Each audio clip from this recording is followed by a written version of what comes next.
Alright guys, moving on to the final part of this chapter. We're going to start talking about tools.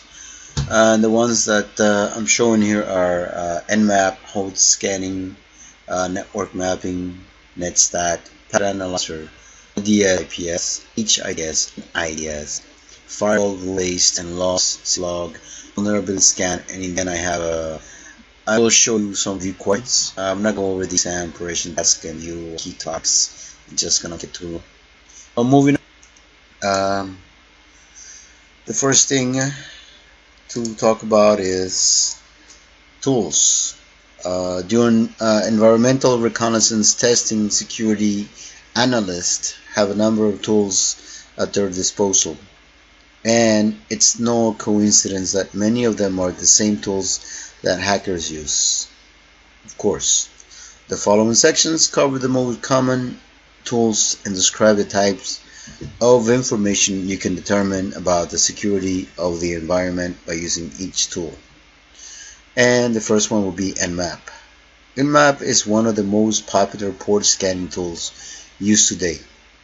After performing scans with certain flags set in the scan packets, security analysts and hackers can make certain assumptions based on the responses received.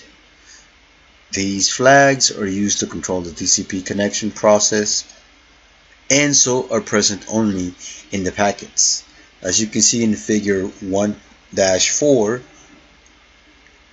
it shows the TCP header with the important flags circled.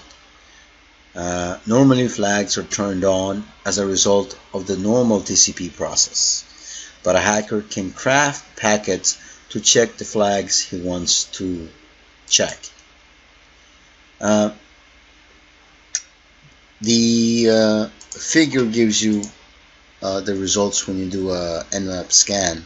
So if you look at the flags, URG, which means urgent, going back over here, urgent, pointer field significant. The next one will be ACK, which it shows you acknowledgement field significant, PSH, push function, RST, reset the connection, send synchronized sequences numbers, then no more data from the sender. Security analysts and hackers alike can perform scans with these flags set in the scan packets to get responses that allow them to make certain assumptions. Nmap exploits weaknesses with three scan types. They are null scan. A null scan is a series of TCP packets that contain a sequence number of 0 and no set flags. Because the null scan does not contain any set flags, it can sometimes penetrate firewalls and edge routers that filter incoming packets with particular flags. When such a packet is sent, two responses are possible. No response, the port is open on the target. RST, the port is closed on the target.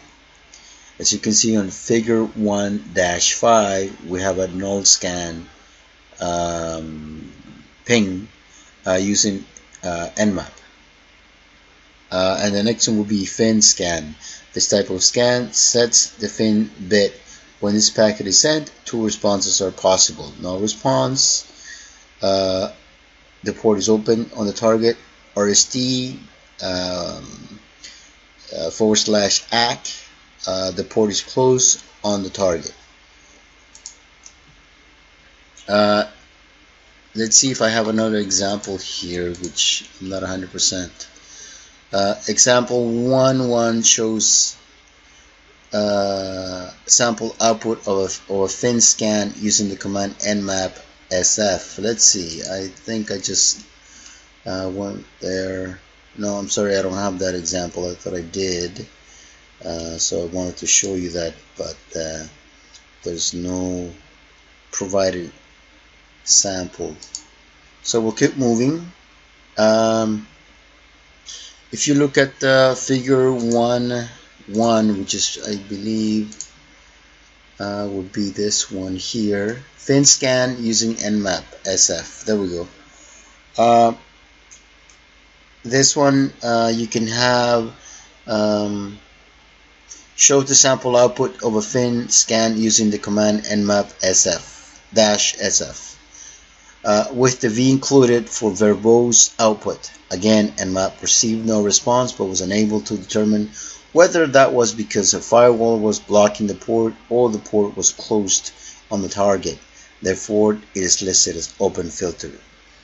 So you can see, guys, there that we don't know if actually the port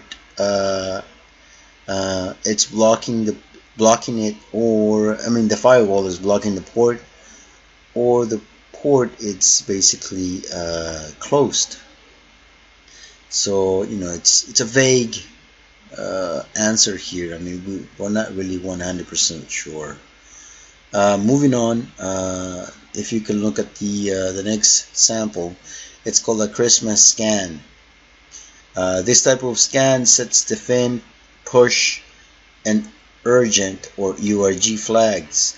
When this packet is sent, two responses are possible. No response, the port is open on the target. RST, the port is closed on the target. Once 1-6 shows the result of the scan using the command nmap-sx and the IP address. In this case, nmap received no response but was unable to determine whether that was because a firewall was blocking the port or the port was closed on the target. Therefore, it is listed as open filter.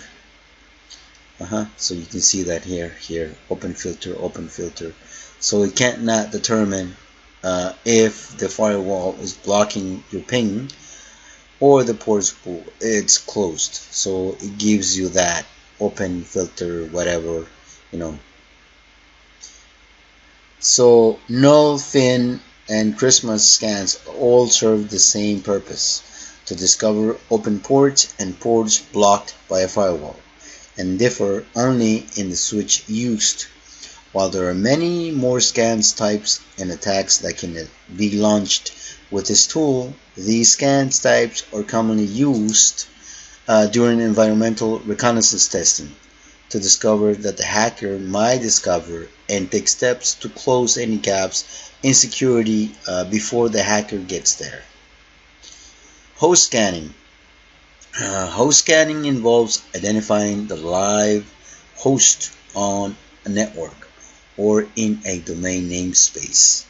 Nmap and other scanning tools such as Scanline and SuperScan can be used for these, sometimes called a ping scan. A host scan records responses to pings sent to every address in the network. You can also combine a host scan with a port scan, as described earlier in this chapter, by using the proper arguments to the command. During environmental reconnaissance testing, you can make use of these scanners to identify all live hosts. You may discover hosts that shouldn't be there. To execute a scan from Nmap, the command is nmap-sp and the IP address -100. SP 192.168.0.0-100 or 0-100 is the range of IP addresses to be scanned in the 192.168.0.0 network. Figure 1.7, which let's see if I can make it come up. Yes. Figure 1.7 shows an example of the output from this command. So nmap-sp, the IP address from 0 to 100 subnets, right? For each one, the MAC address is also listed. Well, so you can see the results. Nmap scan report 192.168, let's say 13. It's showing you host is that. It's even giving you the MAC address of that host, which is pretty cool. Okay. Networking mapping or fingerprinting on a network or a network involves creating a logical network diagram that identifies not only all the systems but the connective relationships that exist between the systems. The end result of network mapping is a detailed network diagram, something you definitely don't want a hacker to have. ZMap, the GUI version of Nmap, and other tools can be used to create such a diagram based on the results gathered during scans. The next figure, let's see, which is 1-8, shows an example of output from ZMap. Display from the perspective of the local host. So you can see the topology tab output from ZMap, right here. I mean, basically it's giving you a screenshot or picture of that topology there. Wow. You should use network mapping tools during environmental reconnaissance testing to identify what a hacker can see and also to identify unknown devices and the topology. Netstat, another tool, which is here the sample figure 1.9. Netstat is a command line utility that displays network connections for TCP/IP, routing tables, network interfaces, and network protocols statistics. During environmental reconnaissance testing, you can use this command to identify all current connections on a host. When used this way, the command in netstat, or the command is netstat-a, which what you see right here, and it gives you the results. Figure 1.9 shows samples output from this command. Each line of this output lists the source IP address and port numbers, the destination IP address or host name, and the state of the connection. These are the possible states. Listen represents waiting for a connection request from any remote TCP connection and port. Send represents waiting for a matching connection request after having sent the connection request. Send received represents waiting for a confirming connection request acknowledgement after having both received and sent a connection request. Established represents an open connection and data received can be delivered to the user. This is a normal state for the data transfer phase of the connection. Wait 1 represents waiting for a connection termination request from the remote TCP connection.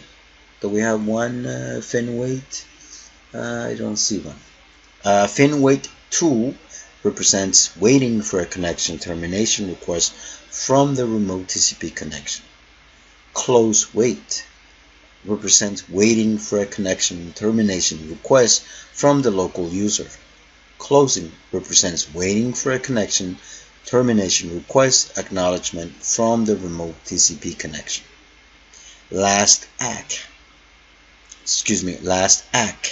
represents waiting for an acknowledgement of the connection termination request previously sent to the remote TCP connection, which includes an acknowledgement of its connection termination request.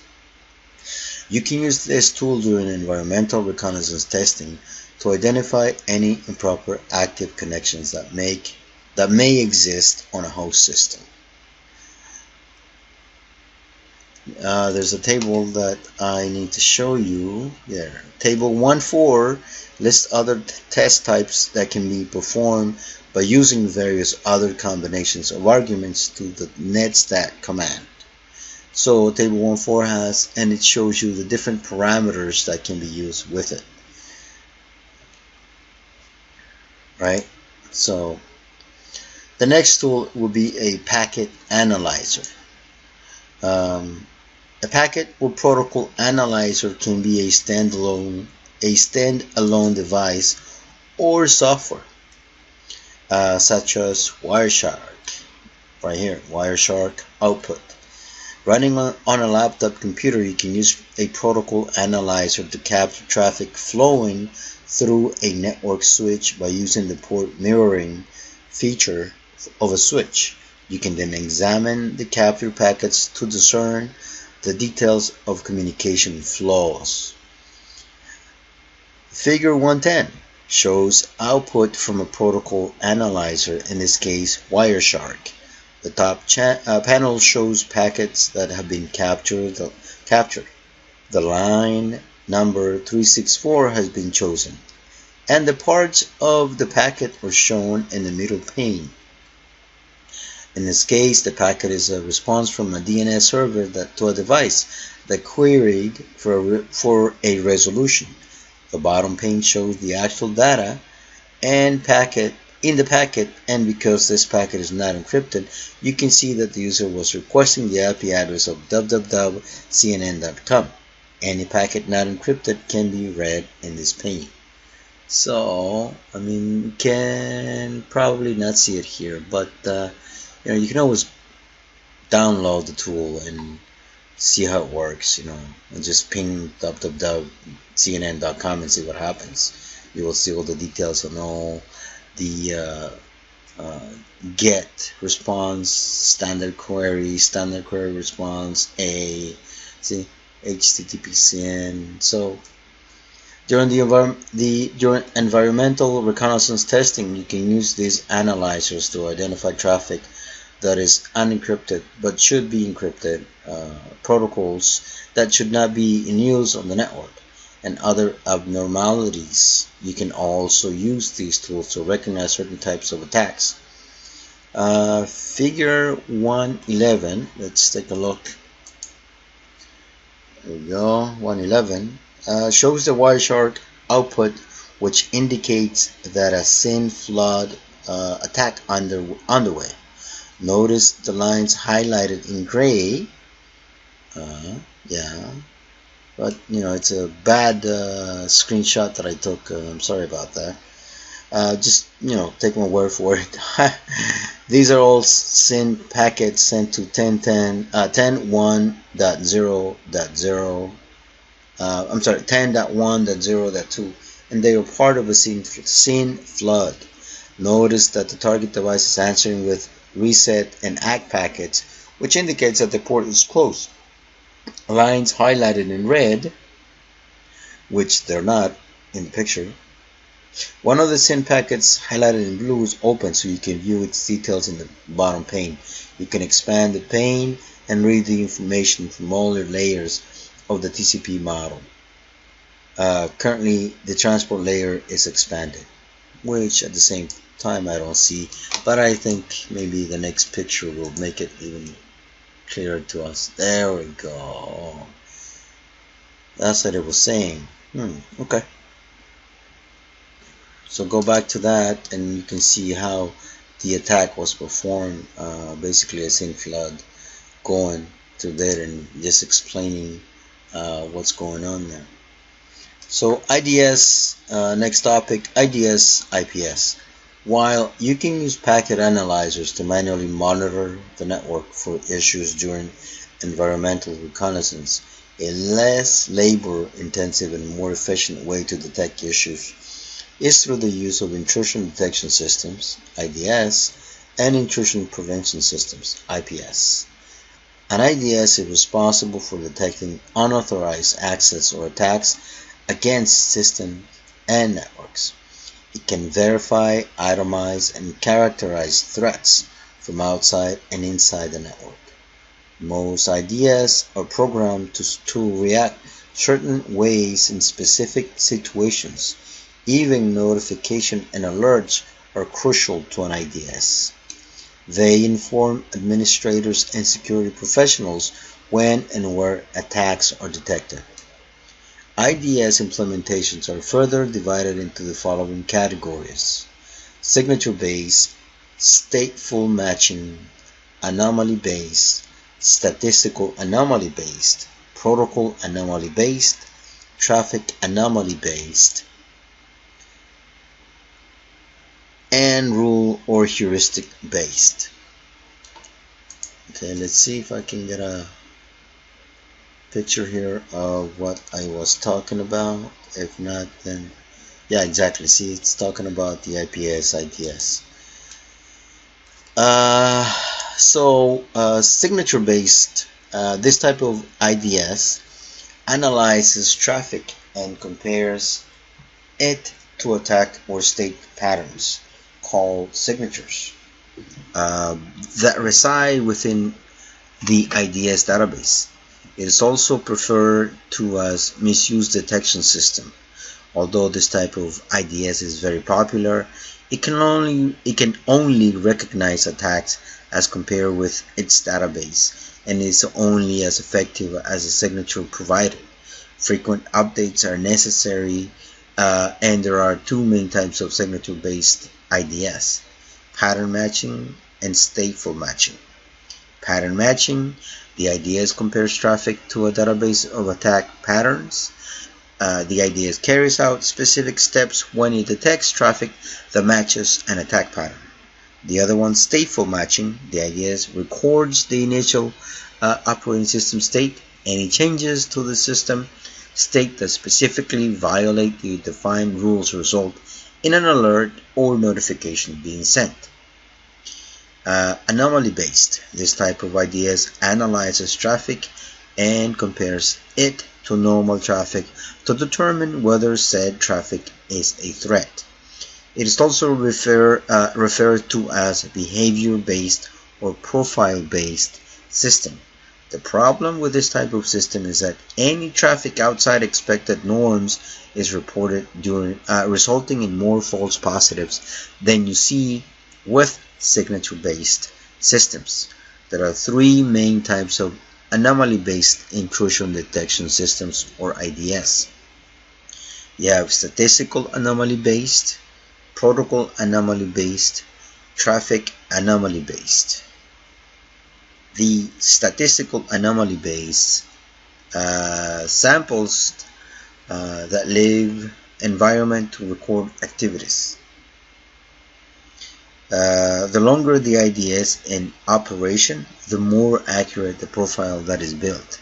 However, developing a profile that does not have a large number of false positives can be difficult and time-consuming.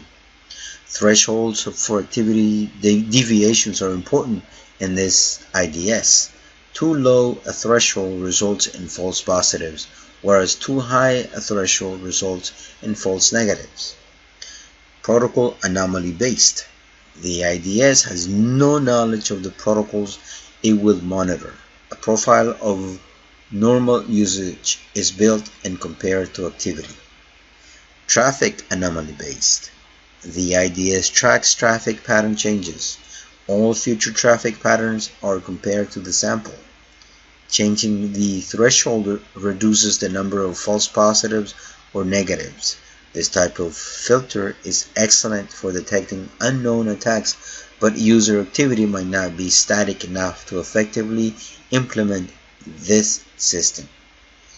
Rule or heuristic based: this type of IDS is an expert system that uses a knowledge base, an inference engine, and rule-based programming. The knowledge is configured as rules. The data and traffics are analyzed and the rules are applied to the analyzed traffic. The inference engine uses its intelligent software to learn when characteristics of an attack are met. They trigger alerts or notifications. This is often referred to as an if, then, or expert system. An application-based IDS is a specialized IDS. Excuse me, I forward too far. Let me go back. So this type of IDS is usually an application IDS, usually provided as part of an application or can be purchased as an add-on. An IPS is a system responsible for preventing attacks. When an attack begins, an IPS or intrusion prevention system takes action to contain the attack. An IPS, like an IDS, can be network or host based, although an IPS can be signature or anomaly based. You can also use a rate based metric that analyzes the volume of traffic as well as the type of traffic. In most cases, implementing an IPS is more costly than implementing an IDS because of the added security needed to contain attacks compared to the security needed to simply detect attacks. In addition, running an IPS is more of an overall performance load than running an IDS. Okay. HIDS and NIDS. So, host-based intrusion detection system or network-based intrusion detection system. The most common way to classify an IDS is based on its information source, network-based or host-based. The most common IDS, the network-based IDS, monitors network traffic on a local network segment. To monitor traffic on the network segment, the network interface card must be operating in promiscuous mode, in mode in which the network interface card or the NIC process all traffic and not just the traffic directed to the host. A network-based intrusion detection system or NIDS can only monitor the network traffic. It cannot monitor any internal activity that occurs within a system, such as an attack against a system that is carried out by logging onto the system's local terminal. A NIDS is affected by a switch network base because generally a NIDS monitors only a single network segment. A host intrusion detection system is an IDS that is installed on a single host and protect only that host. Firewall, rule-based, and logs. The network device that perhaps is most connected with the idea of security is the firewall.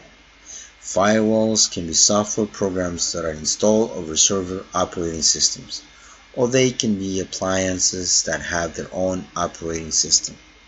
In either case, the job of firewall is to inspect and control the type of traffic allowed. Firewalls can be discussed on the basis of their type and their architecture. They can also be physical devices or exist in a virtualized environment. The following sections look at them from all angles. Firewall types. When we discuss types of firewalls, we're focusing on the differences in the way they operate. Some firewalls make a more thorough inspection of traffic than others. Usually there's a trade-off in the performance of the firewall and the type of inspection it performs. A deep inspection of the content of each packet results in the firewall having a detrimental effect on throughput, whereas a more cursory look at each packet has somewhat less of an impact on performance. It is therefore important to carefully select what traffic to inspect, keeping this trade-off in mind. Packet filtering firewalls are the least detrimental to throughput because they inspect only the header of a packet for allowed IP addresses or port numbers. Although even performing this function slows traffic, it involves only looking at the beginning of the packet and making a quick allow or disallow decision. Although packet filtering firewalls serve an important function, they cannot prevent many attack types. They cannot prevent IP spoofing, attacks that are specific to an application, attacks that depend on packet fragmentation, or attacks that take advantage of the TCP handshake. More advanced inspection firewall types are required to stop these attacks. Stateful firewalls are aware of the proper functioning of the TCP handshake. Keep track of the state of all the connections with respect to this process. and can recognize when packets that are trying to enter the network don't make sense in the context of the TCP handshake. For example, a packet should never arrive at a firewall for delivery and have both the SYN flag and the ACK flag set unless it is part of an existing handshake process, and it should be in response to a packet sent from inside the network with the SYN flag set. This is the type of packet that the stateful firewall would disallow. A stateful firewall also has the ability to recognize other attack types that attempt to misuse this process. It does this by maintaining a state table about all current connections and the status of each connection process. This allows it to recognize any traffic that doesn't make sense with the current state of the connection. Of course, maintaining this table and referencing it because this firewall type to have more effect and performance than does a packet filtering firewall. Proxy firewalls actually stand between each connection from the outside to the inside and make the connection on behalf of the endpoints. Therefore, there is no direct connection. The proxy firewall acts as a relay between the two endpoints. Proxy firewalls can operate at two different layers of the OSI model. Both are discussed shortly. Circuit level proxies operate at the session layer 5 of the OSI model. They make decisions based on the protocol header and session layer information. Because they do not do the packet inspection at layer 7, the application layer, they are considered application independent and can be used for wide ranges of layer 7 protocol types. A SOCKS firewall is an example of a circuit level firewall. It requires a SOCKS client on the computer. Many vendors have integrated their software with SOCKS to make using this type of firewall easier. Application level proxies perform the packet inspection. This type of firewall understands the details of the communication process at layer 7 for the application of interest. An application level firewall maintains a different proxy function for each protocol.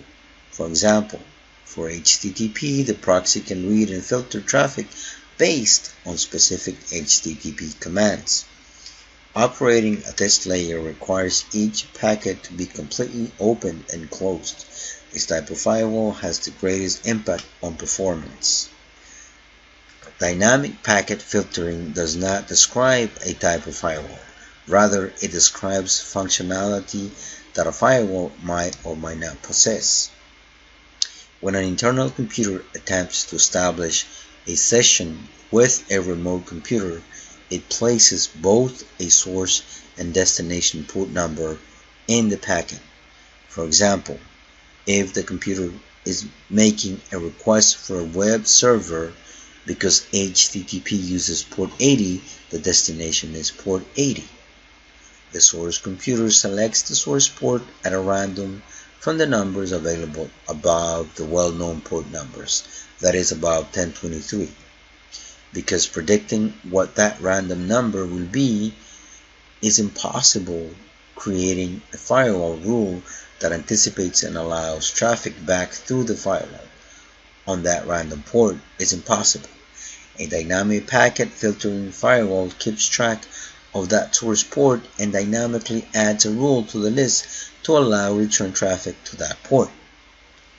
A kernel proxy firewall is an example of a 5th generation firewall. It inspects a packet at a layer of the OSI model but does not introduce the same performance hit as an application level firewall because it does this at the kernel layer. It also follows the proxy model in that it stands between the two systems and creates connections on their behalf. Firewall architecture. Whereas the type of firewall speaks to the internal operation of the firewall, the architecture refers to the way in which the firewall or excuse me, or firewalls are deployed in the network to form a system of protection. This section looks at the various ways firewalls can be deployed and the names of these various configurations. A bastion host might or might not be a firewall. The term actually refers to the position of any device. If it is exposed directly to the internet or to any untrusted network, it is called a bastion host. Whether it is a firewall, a DNS server, a web server, all standard hardening procedures become even more important for these exposed devices. Any unnecessary services should be stopped, all unneeded ports should be closed, and all security patches must be up to date. These procedures are referred to as reducing the attack surface. A dual-homed firewall is a firewall that has two network interfaces, one pointing to the internal network and another connected to the untrusted network. In many cases, routing between these interfaces is turned off. The firewall software allows or denies traffic between the two interfaces based on the firewall rules configured by the administrator. The danger of relying on a single dual-home firewall is that it provides a single point of failure. If this device is compromised, the network is compromised also. If it suffers a denial of services DOS attack, no traffic can pass. Neither of these is a good situation. In some cases, a firewall may be multi-homed. One popular type is the three-legged firewall. This configuration has three interfaces, one connected to the untrusted network, one to the internal network, and the last one to a part of the network called a DMZ. A DMZ is a portion of the network where systems will be accessed regularly from an untrusted network. This might be web servers or an email server, for example. The firewall can be configured to control the traffic that flows between the three networks, but it is important to be somewhat careful with traffic destined for the DMZ and to treat traffic to the internal network with much more suspicious. Although the firewalls discussed thus far typically connect directly to an untrusted network, at least one interface does. A screen host is a firewall that is between the final router and the internal network. When the traffic comes into the router and is forwarded to the firewall, it is inspected before going into the internal network. A screened subnet takes this concept a step further. In this case, two firewalls are used and traffic must be inspected at both firewalls to enter the internal network. It is called a screened subnet because there is a subnet between the two firewalls that can act as a DMZ for resources from the outside world. In the real world, these various firewall approaches are mixed and matched to meet requirements, so you might find elements of all these architectural concepts apply to a specific situation. Next topic will be syslog. All infrastructure devices such as firewalls, routers, switches have logs that record events of various types. These logs can contain information that is valuable for troubleshooting both security and performance systems. These events messages can be directed to a central server called a syslog server. This provides a single system to access for all events.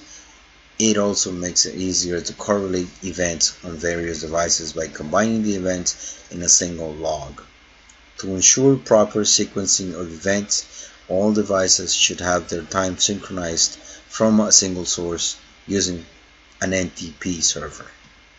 Network Time Protocol.